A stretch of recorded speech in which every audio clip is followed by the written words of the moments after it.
All right, so one topic of conversation when it comes to relationships between men and women that doesn't get a whole lot of attention is when one person cannot keep up with the other. Now, for purposes of this video, since it is a male-centric channel, I'm going to basically speak about things from the perspective of if you are a man and your female partner cannot keep up with you. Now, I'm not simply talking about sex. That's actually a separate thing. I'll touch on that at the end of the video. Now, I'm talking about, a lot of things have changed, right? There's a lot of people now walking around that might not be as healthy as they were a few years ago, okay? Whether it be COVID, medical procedures, a lot of people are having to work an extra job. They don't have the physical energy. They've got illnesses. They've got sicknesses. I don't think we've ever been more sick as a society. So what that does in terms of a relationship is you may have met somebody 5 years ago and you were both go, go, go, go, go, and now all of a sudden only one of you can go. And the other one sort of needs that extra time at home. They want to be left alone. They don't have the physical energy. And maybe mentally they still are checked in and want to be able to do these things with you, like going out and being active, but they physically can't. So it can start to take a toll on the relationship. So I've got just 3 things that are tips, general things to be aware of, because as we stay in relationships over time, we can pick up and develop habits that we aren't even aware of, that we're not even paying attention to, and then we wake up one day and we realize, wow, what we've been doing, and then it takes us a while to figure out why we've been doing that. So, number 3, which actually might in turn be number 1, one of the most important things, but that is you might actually turn to substance abuse, or substance crutching, I should call it, okay?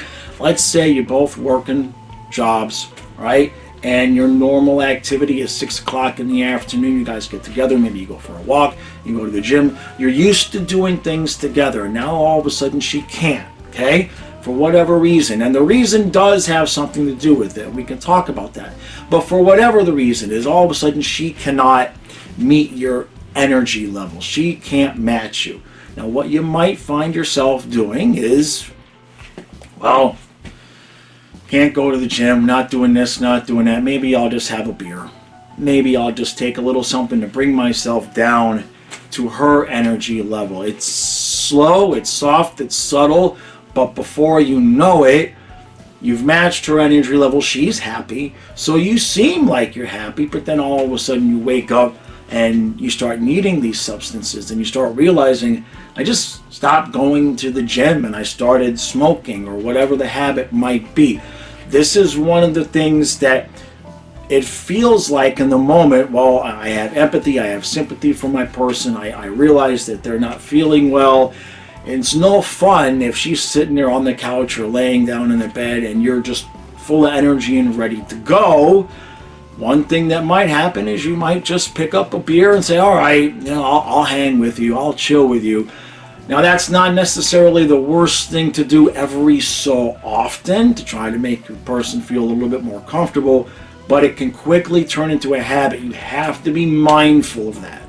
Now the second thing you want to watch out for is something, again, that is not necessarily all that bad, done in moderation, and that is adjusting your schedule. Now it's okay if you want to, maybe, maybe you used to go to the gym together, she can't go with you anymore. So you want to cut back from 4 days a week to 3 days a week. See if on that 4th day you guys can hang out, maybe just take a slow, leisurely walk if she's feeling up to it.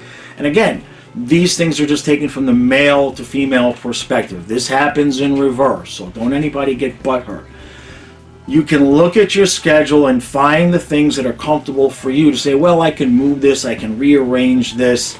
But be very, very wary. Adjusting from 4 days at the gym to 3 can rapidly turn to 2, can turn to 1, and many times will combine with the substance abuse issue.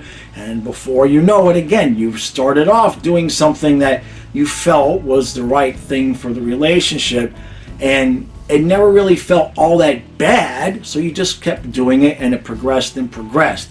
So be mindful, again, of adjusting your schedule. And this also very much depends upon the reason why she can't keep up with you. If she has a genuine health issue, and you've been in a long-term relationship for a while, obviously you're going to want to adjust your schedule as best as you can to keep, to keep supportive of her while at the same time keeping your manhood intact.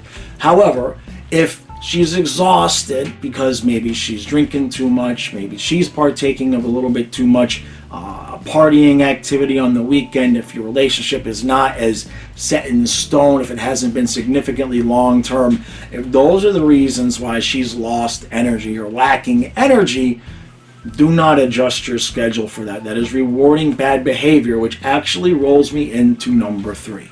And number 3 is one of the most important rules as a man that you have to follow, and that is, do not give in to the guilt. Zero tolerance for the guilt trip. So what am I talking about? Well, we'll use the gym example again, right? You've gone twice. You usually go 4 times a week. You've gone twice. On Wednesday, you text, say, I'll be home at 8 o'clock, 7 o'clock, because I'm stopping by the gym after work. And you get the, oh, well, I guess you're going to go to the gym again, question mark, sad face, something like that. The answer to that is yes. Period. Yes, I'm going to the gym again. If you yourself as the man want to make the changes on your own, that's fine. That's the way you handle it. But if she's going to guilt trip you, it might feel right in the moment. It might feel like you're having empathy and sympathy for her in the moment. But what's going to happen, and this is universal across whatever gender it is, as soon as somebody realizes that they can get away with something, they are going to continue to attempt to get away with that thing until you put a stop to it. Once she realizes that all she has to do is text you a sad face and it'll stop you from going to the gym, and instead you'll come home and bring her home a sub and you have some beer and sit on the couch and get fat together, as soon as she figures that out, she's going to do it every night. Be very, very careful. All of these things. In a bubble, it sounds like, well, you want to be supportive, and, maybe there are genuine health issues there for your person, and you want to be empathetic, and you don't want to be a jerk, right? And I get that. But you have to be very, very careful with how often you implement these things. You can make it a once a week thing. But be very, very verbal and very vocal about it, where on Wednesday, instead of texting her, I'm going to go to the gym, maybe once a week you say, I realize you're not feeling well, so I'm going to skip the gym tonight and I'll come home and we'll watch a movie or whatever, something like that. Make her aware of when you're doing it, okay? That way, later on, if you get into an argument after you've gone to the gym 3 times in a row, she can't turn around and attempt to say, well, you never adjust your schedule for me, because you've got it right there in black and white that you told her right here on Wednesday, I'm coming home instead of going to the gym so I can spend time with you because I know that you're not feeling well. Don't do any of the adjustments. Don't do any of the adjustments without making a verbal or written statement to her so that you have that to back it up, because she's going to feel bad, and at some point how bad she feels physically or mentally or emotionally is going to catch up with her, and she is going to tell you that you never do these things. You have to have the evidence, have the receipts, as the gentlemen like to say. Have your receipts. Now, the last thing, obviously, is if she can't keep up with you sexually. And again, I'm not picking on the women. I could do one for when the man can't keep up with the woman. But for purposes of this video, we're talking about when a man is in a relationship with a female and she cannot keep up with him sexually. Now, I could go on and on and on, and everybody could go on and on about that, because we've all been in the situation one way or another. I can give you guys one piece of advice that is universal, that's going to work 99% of the time. If you're wanting to be physical and wanting sex a certain number of times per week, don't ask for it. Don't try to say, well, we're not having sex enough.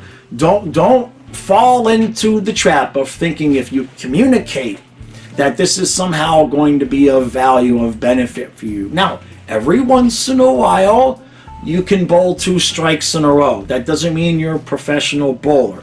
every once in a while, if you get your tone exactly right and you use the exact right words and you catch her on the exact right moment, on the exact right day, if all of that happens and it rains puppies, you might be able to communicate your dissatisfaction with your sex life, with your partner, without it going poorly. My suggestion, and I've seen this elsewhere, and this is not rocket science, guys, what you need to do is shut the hell up and improve yourself. If you look if you're mushy, get in the gym and look good. If you look good, get out there and make yourself look great. If you're already jacked, improve your appearance as much as you possibly can. Get out there, get some new clothes, get a haircut. Make it abundantly clear that you are working on improving your appearance, and be really, really quiet about it. Do not withdraw affection from her.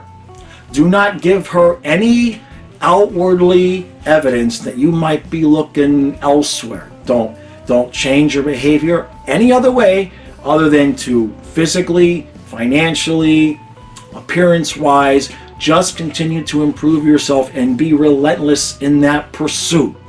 99% of the time, it might take a half a minute, but you're not going to be fighting and arguing about frequency of sex while this is going on. That is a massive energy drain. Instead, take that energy, put it into yourself. Most of the time that is going to work, and she will respond positively, and you will never have had to say anything. On the off chance that it doesn't work, you have two choices at that point. You can either try to verbally communicate, which again is iffy, or after you verbally communicated, if it doesn't go your way, well, you're hot, ripped, buff, and you got a ton of money, and there's a lot of fish in the sea, if you catch my drift.